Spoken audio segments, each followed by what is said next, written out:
Ladies and gentlemen, welcome once again to the Packernet Podcast. I am your host and resident fanalist, as always, Ryan Schlipp. Check us out online, packernet.com. Find me on Twitter, pack_data. Well, we might as well start with this. Apparently, Bill Belichick, who seemed to have a pretty good gig of just kind of hanging out, kicking his feet up or whatever. I'm sure he wasn't making much money, but hanging out, talking football. He's got a job again. He's got a job. He is going to be the new head coach at the University of North Carolina. Sitting here pondering, like, I wonder how something like that gets done. I mean, I don't know. My head is kind of spinning with this one. On one hand, you got guys fleeing college because it's, I don't know if too much work is the right way to put it, but kind of. I mean, it's very stressful. But at the same time, maybe it's less about stress and more about, for example, Jeff Hafley's like, man, I just want to get back to the football side of it. Who knows? Maybe Bill Belichick, North Carolina came to him and they're like, look, dude, head coach, you got to bring culture and you got to help bring talent to our team. You just being you will help bring talent to the team. You being you gets us 50% of the way there as far as culture. So you don't have to do much, okay? You hire whoever you want to take care of your offense and defense, but you just keep this program together. You help bring in lots of money to our program, which of course you will just by being our head coach. You help bring talent in here, which you will. The job's done just by you saying yes and collecting this paycheck. Maybe. I don't know. Maybe he's in a different part of his career of being like, I'm tired of the X's and O's, man. I'm tired of doing all that work. That, or maybe just Bill Belichick has no idea what the heck he's walking into and he made a massive mistake because he had it good, man. He had it good. I know he misses football and, maybe as far as the NFL is concerned, maybe the interest wasn't there as much as he wanted it to be. That, or he just wants to go to college. And I would have said, had things not changed so much in college, that maybe that's a way for him to kind of take it easy a little bit, less stressful than the NFL. I don't know if I feel that way. Maybe it never was, but at least my opinion on that isn't that anymore. But it'll be interesting. I mean, it's kind of like Showtime going out to Colorado. I could never have cared any less about Colorado. I don't want to say I care now, but I certainly care more than I ever would have. I think about them a lot more. I see them a lot more. That program, regardless of how good or not they are, which they are bringing in more talent now, man, you can't think about, talk about, be about college football in any way, shape, or form without Colorado being a major focus of your attention. And again, with a lot of this being, we need to bring in money and we need to try to find ways to fight for the talent that's out there. I'm wondering if this is the direction a lot of programs are going to go. It's not about being the best X's and O's guy. It's about bringing in the most amount of money so that we can bring in the best amount of talent, and we'll let the talent sort itself out on the field. I don't know. Interesting. Nonetheless, I'm also very interested in that paycheck, because the other way that this works is you got a bunch of college programs that are desperately trying to get him. Bill Belichick's it's not his favorite option, but they just offered him a stupid amount of money, and he's like, dude, I can't say no to this. Plus, every year you sit out, you become less desirable. If for no other reason than the perception is that nobody wants you, and so the demand for you starts to go down, the price starts to go down, so you got to jump in the market at some point and just collect that paycheck if you're ever planning on getting back. You can't be out 3-4 years and expect anyone to give a crap anymore. So there's that. In other NFL news, this is from several days ago. I don't believe the status on this has necessarily changed, though. Ian Rappaport says quarterback Derek Carr is feared to have suffered a fracture in his left non-throwing hand, sources tell me, in Tom Pelissero. Another frustrating injury situation for Carr and the New Orleans Saints. I'm trying to find an update on that to see what exactly happened. Sounds like there is a significant fracture. I guess he was diving for a first down, kind of landed awkwardly on his hand. There is concern it might end his season.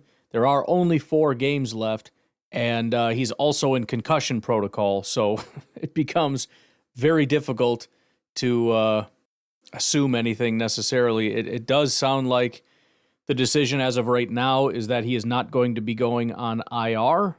So Don't know exactly what that means as far as his return table, but obviously the Green Bay Packers are playing the Saints, which is in 12 days.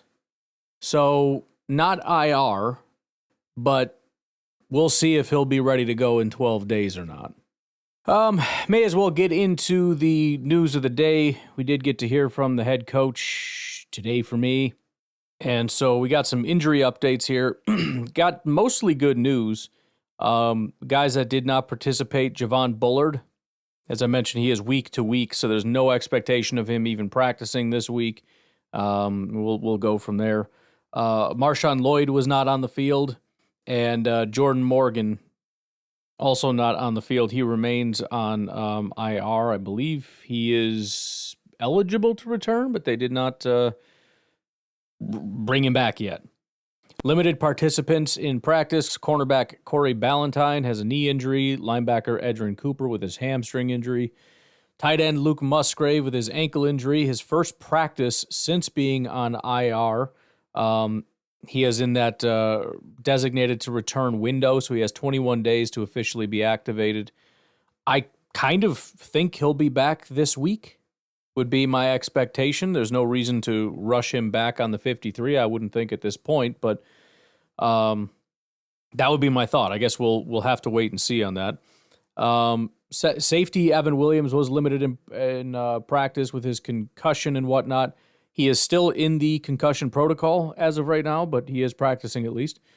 And then linebacker Isaiah McDuffie and offensive lineman Travis Glover also limited. Full participants, Romeo Doubs and Jair Alexander. I did not see that coming. I was hopeful that Jair would at least play, but I thought for sure he would be limited in practice. This is his first full practice since November 17th. So he has been either out or limited or something or another for almost a month now. And then Romeo Doubs, as we know, he has been absent, missing. I thought, I mean, I guess concussion's weird. You're back, but I was just kind of expecting, because they seemed pretty serious for both of them, that they would be limited. But full go for Jair and Romeo Doubs. We'll see. You know, sometimes these guys, they go from good to worse. But as of right now, expect Jair and Romeo Doubs to be on the field, with things looking up also for Cooper and Evan Williams and whatnot. So also, I mean, even Corey Ballantyne, that guy's been out for a little while. So just from a depth standpoint, that's been kind of rough. So moving in the right direction for sure. The only super negative, I guess, is Javon Bullard. He has not been great for us, but still, it creates some issues as far as who goes where and whatnot. It makes it harder for us to put our best 11 on the field. Hopefully, Marshawn Lloyd, Jordan Morgan, we will get back sooner than later, but as of right now, that is not the case. And I guess, again, I have no idea how this works. Apparently, Romeo Doubs is still in the concussion protocol, according to Matt LaFleur. I don't know how you can practice in full when you're in the concussion protocol, but I guess there's no rules against it. I don't know. I was surprised when guys were practicing in limited fashion. Apparently, you can also practice in full. I have no idea. And then as far as Luke Musgrave, questions were asked, how's he looking? He said, essentially, we got to see. I got to go back and review the tape and look how he progresses throughout the week and whatnot to kind of make that final determination, which is obviously going to be an important part. I mean, obviously, you would assume he's a starter. He should be out there. But dude's been out for a long time. You want to make sure, especially since we've had some other tight ends kind of contribute in a decent way, make sure that that's the direction you want to go. A lot of talk about Seattle. I don't usually point that out because, again, it's, what do you think about this guy? Oh, they're the greatest thing in the world. But it was mentioned that it sounds like, as of right now, the forecast, which I guess shouldn't be surprising, is rain. Now, I don't know about you, but considering this new style of football that the Green Bay Packers are playing, and playing well, kind of excited about that. Obviously makes it a little bit higher risk in terms of interceptions, which have been a problem, in terms of drops, which have been a problem. But if the focus of the game turns to running the ball and stopping the run, I have to assume that only helps our cause. Asking about the offensive line performance, hilariously enough, we talked about the video from Kurt Bankert and the comments that were made about the silent count and whatnot. His answer was they need to do a better job getting off on the snap count. He noted that there were issues with the cadence in the tough environment. So it's almost as if is directly acknowledging exactly what he had said, that there were some serious lapses and mistakes that were made there that basically just tipped them off. And then finally, for today, tomorrow, however you want to phrase it, for today, for you, their practice is going to be indoors. So they will be practicing. They're going to be inside. It's going to be very, very cold in Wisconsin. And so they're planning on practicing indoors and then just making it cold, but not as cold, 40 degrees or whatever in the facility to try to match the environments. Maybe turn some sprinklers on or something. I don't really know what they're going to do. But all good news there from Matt LaFleur. In some not so good news, very strangely, I guess, and unfortunately, not that he was a huge impact here, but I don't know. I always felt like there was about to be a moment when he was going to contribute. Jonathan Ford's gone. Green Bay Packers defensive tackle Jonathan Ford was signed by the Chicago Bears off of the Packers practice squad. Again, more of a minor note than anything, but I don't know. I was waiting for that moment. He was going to have a moment at some point. And now his frickin' moment's going to be with the Bears getting steamrolled by the Green Bay Packers, so that's unfortunate for him. On the flip side, presumably to fill that space, the Green Bay Packers signed edge rusher Jeremiah Martin. Martin is 6'3", 265 when undrafted out of Washington in 2023. Spent his training camp with the Cleveland Browns during each of the last 2 seasons. He also spent time with the New York Giants between January and May of this year. This all via, before I continue here, Zach Cruz of the Packers Wire. Over 3 preseason games with the Browns, Martin produced 2 pressures, including a sack and 3 stops while playing 58 snaps. He also missed 2 tackles and had a penalty. So there you go. He is now the only edge rusher on the practice squad next to Deslin Alexander. Anyways, news and notes are out of the way, so why don't we go ahead and take a break, come back, and I do want to make fun, but that's pretty much all we did last time. So we'll start off with some Green Bay Packers praise. How about that? There's been a lot of people posting some different statistics that demonstrate what we've been talking about, which is that things seem to be looking up. We'll take a break. We'll be right back. So I guess it's a 3-year, $30 million deal for Bill Belichick. It doesn't seem outlandish.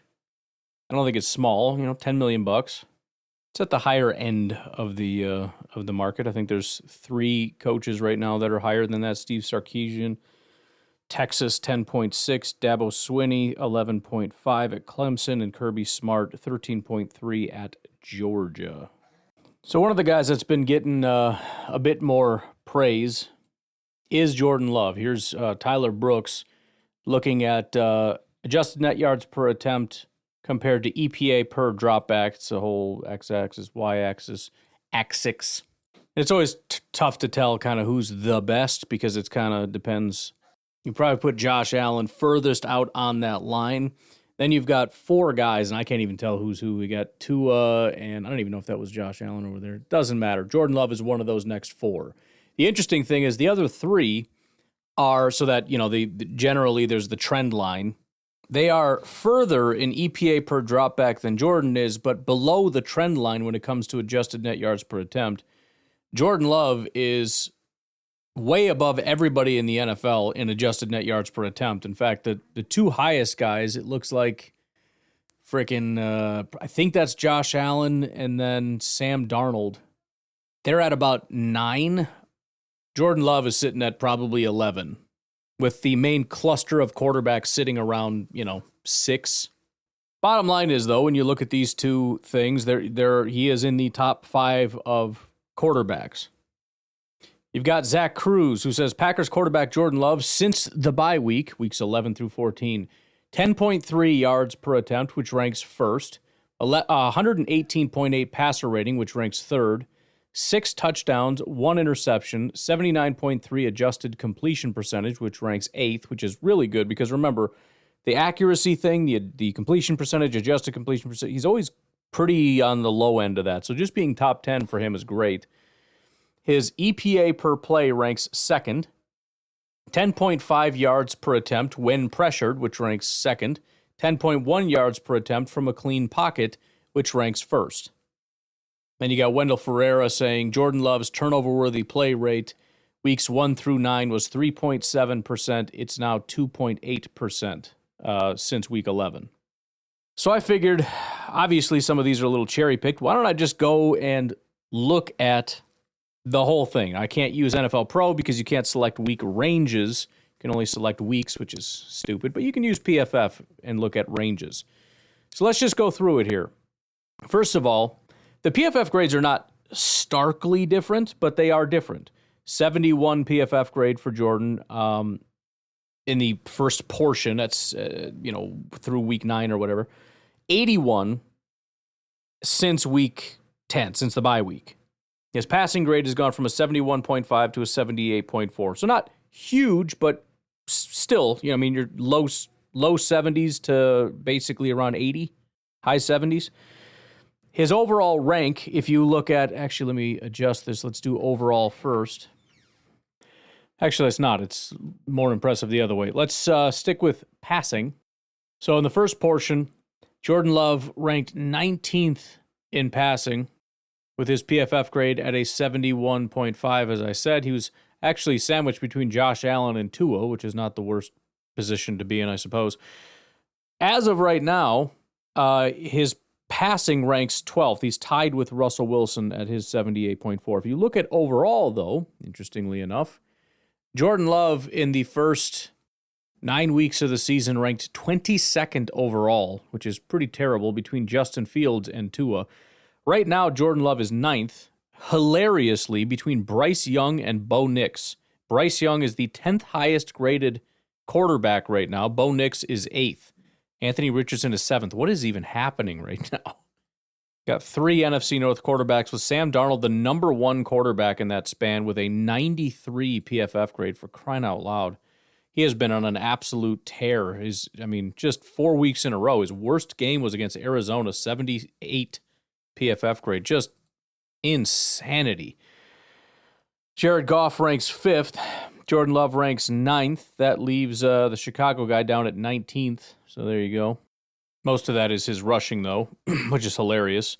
He ranks 23rd as far as his passing grade. Anyways, Jordan Love's big-time throw rate is up from 3.7 to 4.2. Honestly, I wasn't even necessarily sure about that because his big-time throws have never really been an issue, even when he's struggling. He's always just chucking it down the field. But even that is up. His, as was pointed out, turnover-worthy play rate has dropped, almost plummeted, from 3.7 down to 2.8. Yards per attempt from 7.6 to 10.3. Unfortunately, the drops are relatively consistent, although down a little bit, 9.8% down to 9.2%. Adjusted completion percentage, 74 up to 79. And then passer rating, 88 up to 118. Actually, 119, 118.8. Not surprisingly, one of the things that has contributed is his ability under pressure. In his first, 7 games, 9 weeks, Jordan Love had a 41.8 completion percentage. That's up to 61%. Adjusted has gone from 64 up to 72. 7.4 yards per attempt up to 10.5. He went from 3 touchdowns and 5 interceptions to right now 2 touchdowns, 0 interceptions. His 53 PFF grade is up to a 62. His 49.8 passing grade is up to a 62. He had a 2.6% big-time throw rate. That's up to 2.8, basically the same, but up slightly. Turnover-worthy play rate is actually up a little bit, so that sucks. 4.4 to 4.7, basically the same. But that does make a big difference because I think a lot of the issue that he was having was that he was really struggling under pressure. The other one that was very important was blitzing. When Jordan Love, and I'd mentioned this, when Jordan Love was blitzed, he was terrible. That has completely flipped on its head. In fact, he is now significantly better when he's blitzed than not. So in the first 9 weeks, he had a 53 grade and a 53 across the board, overall and passing, when blitzed. When he wasn't blitzed, he had an 85 grade and an 82 passing grade. So he was a good quarterback, but when he was blitzed, he fell apart. Right now, when he's not blitzed, he has a 72 PFF grade and a 71 passing grade. When he is blitzed, 85 with an 83 passing grade.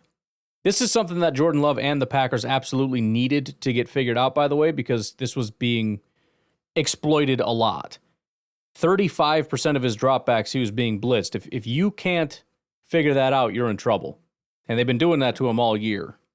Right now, though, of that 35%, that accounts for 34 dropbacks, 33 attempts, 22 completions for 344 yards, 3 touchdowns, 0 interceptions, 2 big-time throws, which is 5.7%. For reference, he had 2 the entire first 7 games. So 2.1% is up to 5.7%. He had a 4.9% turnover-worthy play rate. It is now at 0. So if you're looking for the single biggest thing, that right there is the single biggest thing that has happened that has improved for Jordan Love.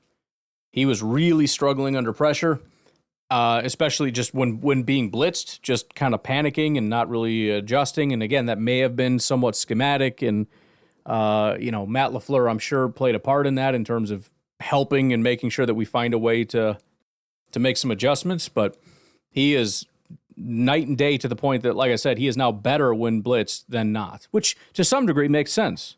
Some quarterbacks are kind of that way. If you're going to bring extra pressure, especially with an offensive line that holds up, and they do, we've talked about that already, you can end up getting hurt because now you got less guys in coverage, and Jordan is seeing the field a lot better.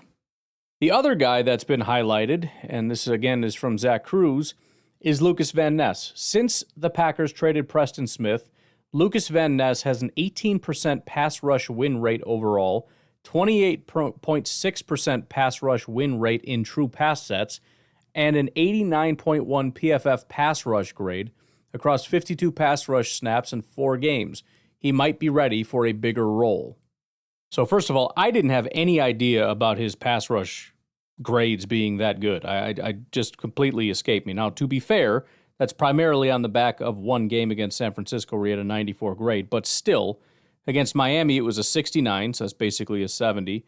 And then against Detroit, it was a 68, again, pretty much a 70. So week 11 is the only one that was at a 60, whatever. But still, let's take a look at it. So it's the same, actually, time frame, weeks 1 through 9 compared to the last 4 weeks. Now, not a ton has changed. I mean, we'll talk about Rashawn Gary, but as far as the grades go, it was Rashawn Gary was the highest weeks 1 through 9 with a 62 PFF grade. Right now, there are 4 guys higher than that. Devontae Wyatt, 64, Kenny Clark, 64, Rashawn Gary, 66, and Lucas Van Ness, 89. Interestingly enough, in those first 9 weeks, Lucas Van Ness was actually our lowest graded pass rusher with a 53. So he went from a 53 to an 89. In the first 9 weeks, Lucas Van Ness had 6 pressures. In the last 4, he has 7. It was 6 pressures and 1 sack. In the last 4, 7 pressures, 3 sacks.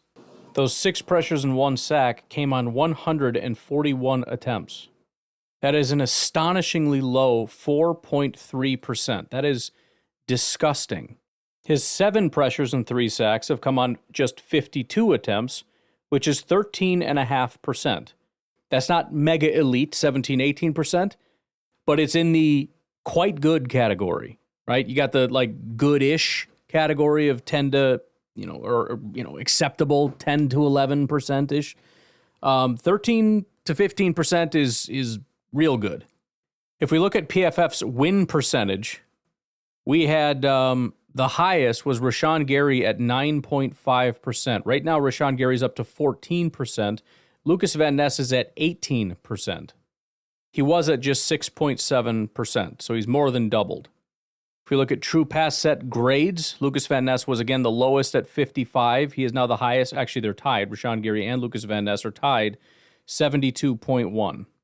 If we look at the win rates under true pass sets, again, for those that don't know, true pass sets are just nothing funny's going on. There's no double teams, there's no chip blocks, there's no whatever. It's just mano-a-mano, quarterbacks sitting in the pocket for X amount of seconds at least.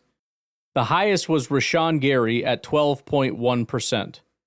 Now we have 3 guys above that and 2 of them way above that. Devontae Wyatt is currently at 14%. He is up from his just about 10%. Rashawn Gary is at 21%. Lucas Van Ness, 28.6%. That is shocking how much that has changed. Rashawn Gary has gone from 11.3 to 21. Lucas Van Ness went from 6.8% to 29%. For the most part, everybody else has kind of about stayed the same. TJ Slayton also has gone... No, he went down a little bit. Let's just say roughly stayed the same. The biggest shocking thing here is Carl Brooks. I can't quite explain it. Carl Brooks had a 10.5% win rate under true pass sets. He was the fourth best pass rusher at the time under that category. His 10.5 was, 9 pressures on 78 attempts. Overall, 12 pressures, 2 sacks on 150 attempts. Still sub 10%, not the best, but whatever. Right now, Carl Brooks in 62 pass rush attempts has 0 pressures. 0 in 62. The next lowest is Slayton, who has 4. TJ Slayton, the big dude that doesn't really get to quarterbacks very often, he has 4 pressures and a sack in the last 4 games on 73 attempts. Brenton Cox has 5 pressures on 50 attempts. That's less. That's 12 less attempts than Carl Brooks. Lucas Van Ness, just 52 attempts. That's 10 less than Carl Brooks. Devontae Wyatt, 67, almost identical amount of attempts. 6 pressures. He has 0 times gotten to the quarterback in 62 pass rush attempts. But I think that's the final thing to kind of look at here as far as pass rush. When you look at it, you couldn't find a guy at 10% for the most part. Rashawn Gary, 20 on 221 attempts. That's, 9.99%. Kenny Clark had 16 pressures, 231 attempts. That's horrible. Wyatt, 12 pressures, 112. Slightly above. Great. Carl Brooks was 12 pressures on 150. That's not good enough. Kingsley was 10 pressures, 134 attempts. Nowhere near good enough. Preston was 10 pressures, 171 attempts. That's putrid. Slayton, 8 pressures, 99 attempts. Not good enough. And Lucas Van Ness, 6 on 141. That is horrific. Only guy that was above 10% was Devontae Wyatt, and barely.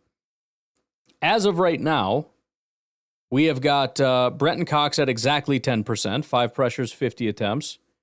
You have got Lucas Van Ness, 7 pressures on 51 attempts, and you have Rashawn Gary, 14 pressures on 108 attempts. Now, everybody else is still not doing well enough, but we're moving in the right direction with, again, Carl Brooks being the biggest, like, what the heck is wrong with that guy thing going on right now. Maybe he's battling something.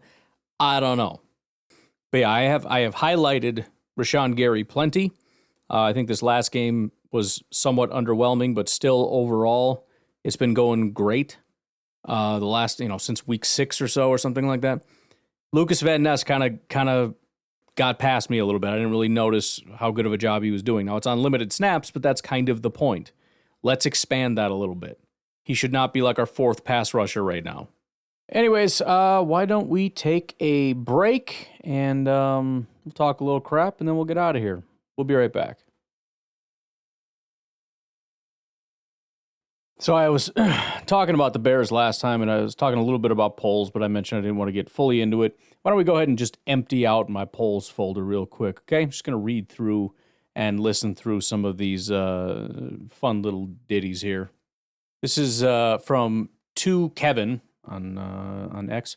Ryan Poles has now officially finished last place in the NFC North in his entire Bears tenure.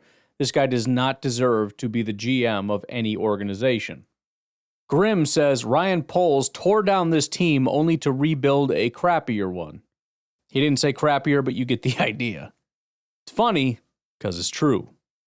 Ben Devine, who says he is the most plugged-in Chicago Bears fanalist, stole that from me, and NFL Draft Sage, senior Chicago Twitter X writer, covering the Bears since 2009. So a lot of this self-proclaimed whatever.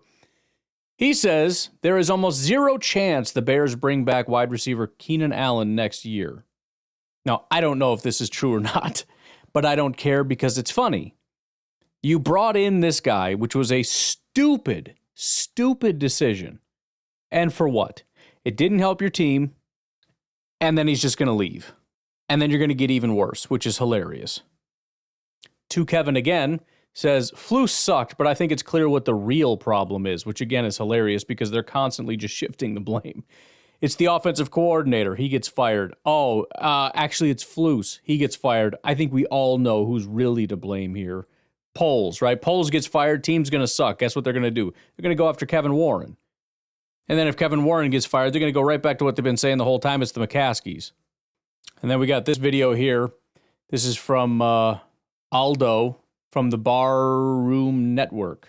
I'm watching the end of this first half, and what is coming to mind is that Kevin Warren might be the one making the final decision on the next Bears head coach, because he will also be making the decision in January who the next GM is, because all eyes are now on Ryan Poles. This is his mess. He created this. I agreed with the approach that he took in rebuilding the team, but clearly, I'm so glad he at least acknowledges that he was on board with it. I agree with the approach, which the first comment is hilarious. It says, quote, I agree with the approach, unquote. You got a long way to go. Keep studying. You need it. If you agreed with his approach, I don't know what to tell you. he overestimated the quality of the talent that he has employed, the player acquisition, and of course the coaches. We know what a fiasco that was. So the first half is over, and now it's time to turn our eyes to Ryan Poles, because this is his mess. He better clean it up, or he's out. So, again, I don't even know what you mean by you agree with it.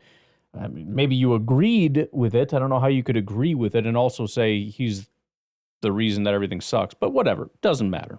Doesn't matter. They'll figure it out one day. And then finally is this little rumor that's been floating around about Poles maybe not even being happy about the situation in Chicago. The other information that was interesting to me was one of the main reasons that Ryan Poles took the Bears job was because he liked the direct reporting nature to the team owner. It was very appetizing to him as a general manager to report directly to ownership. There was no buffer. If he had an issue, he can go right to George, right to ownership. And that when Kevin Warren was hired, he was frustrated with that from the start, that he never loved it. It was not a personal thing with Kevin, but it was something that he didn't like, that he went from reporting to the owner to now having to report to a team president who reports to the owner. There was a go-between. And he was very vocal about that to people he trusted inside the building, that maybe he never would have taken the job to begin with. So now with his not exactly building the team up like he should be, maybe with some of the trust gone of picking the right coach, and maybe with his trust of the organization and not being totally satisfied. This is a theory. This isn't a known thing. I wouldn't be shocked, again, if by the end of the year there's a mutual parting of the ways. The other... So again, it's just all collapsing in on itself, and it's just a thing of absolute beauty. I made reference to this before, but now I got to play it for you. So we talked about this already, right? I had told you, I didn't expect it necessarily to happen instantly, but I had told you that, a lot of times these teams, they take for granted the good. And I say that a lot to caution Packer fans who, we got to fire this guy because he's bad. Okay, you got to understand, all the good goes away too. And I know you want to pretend there is no good, but there's a lot of good. A lot. A lot of the success that you have had is being propped up, and sometimes the bad is not necessarily, whatever. Well, that came to fruition with the Jets, and I had mentioned that, and sure enough, their defense completely falls off, and it's like, well, big shock. The guy that built your defense is gone, and your defense gets worse. It's a big... So then I said it about the Bears. I said, they're going to fire the guy, and he's not a good head coach, very similar to the Jets. I don't think he's a good head coach, but you got to remember, you have a very good defense, and that's probably in part because you hired a guy who was, at the time, seen as like a defensive genius. Maybe that has something to do. Well, 1 week later, their defense is garbage. I didn't really expect it to go that fast, But I suppose when he's the one keeping it together, not just on a year-to-year basis, it's not just the players kind of understanding things. It is a game plan thing. It is a play-to-play, getting guys in the right spots, calling the right plays. All that stuff comes down to this guy being on the squad. And again, it's not to say that they won't maybe have a couple good games here and there and bounce back. I mean, they're still running the same defense and whatnot, but odds are their defense is going to fall off. And they're probably going to hire an offensive guy next year. Doesn't have to be. There's some talks about some defensive coordinators. I don't think that's going to happen because Caleb's going to be the priority. But what does that mean for your defense then? But anyways, I had said that, and nobody realizes it until things fall apart, and then you get Bears fans saying things like this. Matt Eberflus is such a bad head coach that I completely overlooked the fact that he is actually a good defensive coordinator. And now that he's gone, the Bears don't have a defense. What does that mean? Believe it or not, the Chicago Bears are worse without Matt Eberflus than they are with him. At least with Matt Eberflus, they had good defense and they made it competitive. I'm done. I'm so done, dude. and this is the problem.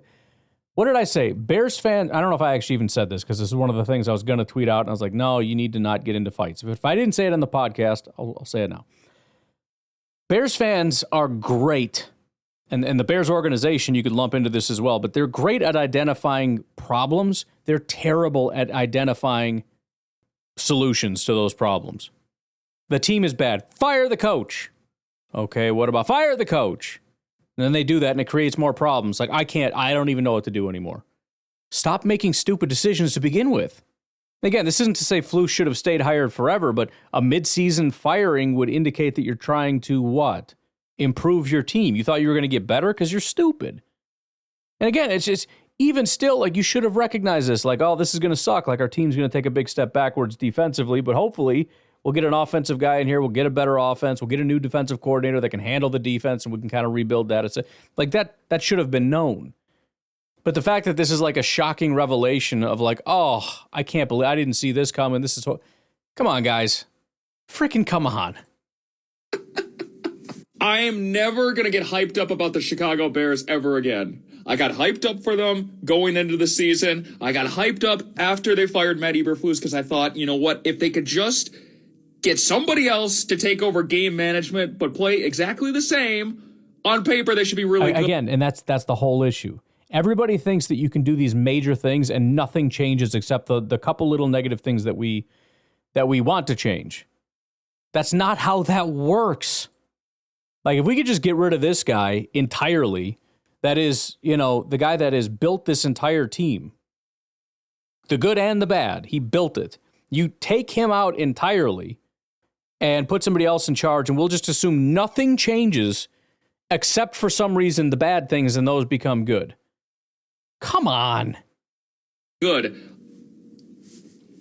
Completely overlooked that Matt Eberflus, he was actually good. He just couldn't manage a game or an offense. Mm-hmm. I'm so done, dude. I'm so done with this team, dude. They're such a joke. It's just crazy.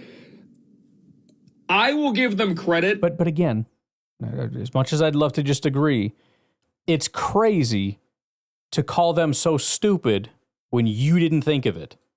When they actually start doing good stuff. No more, oh, they look good on paper. I don't care anymore. I don't care. They're trash.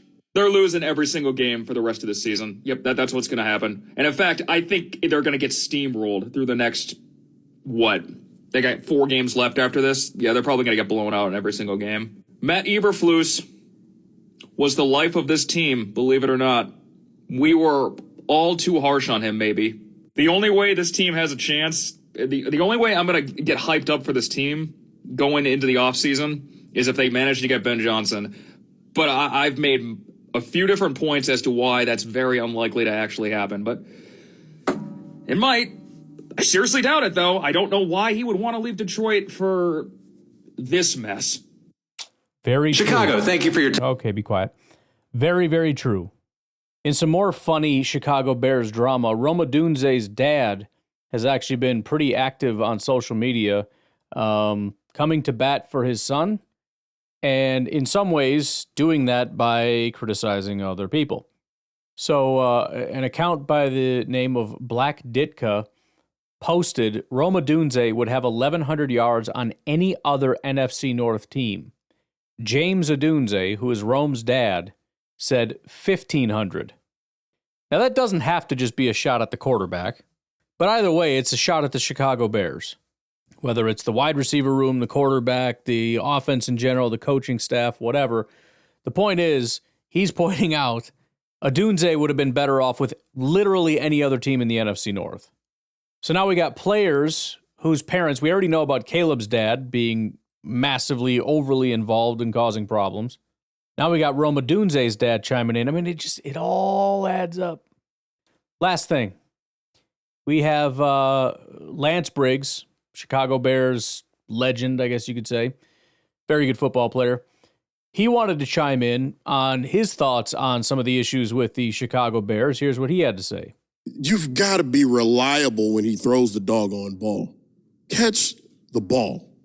You know, I'm a big proponent on make it put it on somebody else other than yourself. Yep. You know what I mean? I'm going to catch this football. If he can't get it to me, it's on him. But if he gets it to me, it's on me. So help the guy out, you know, because after those drops, it's followed by sacks.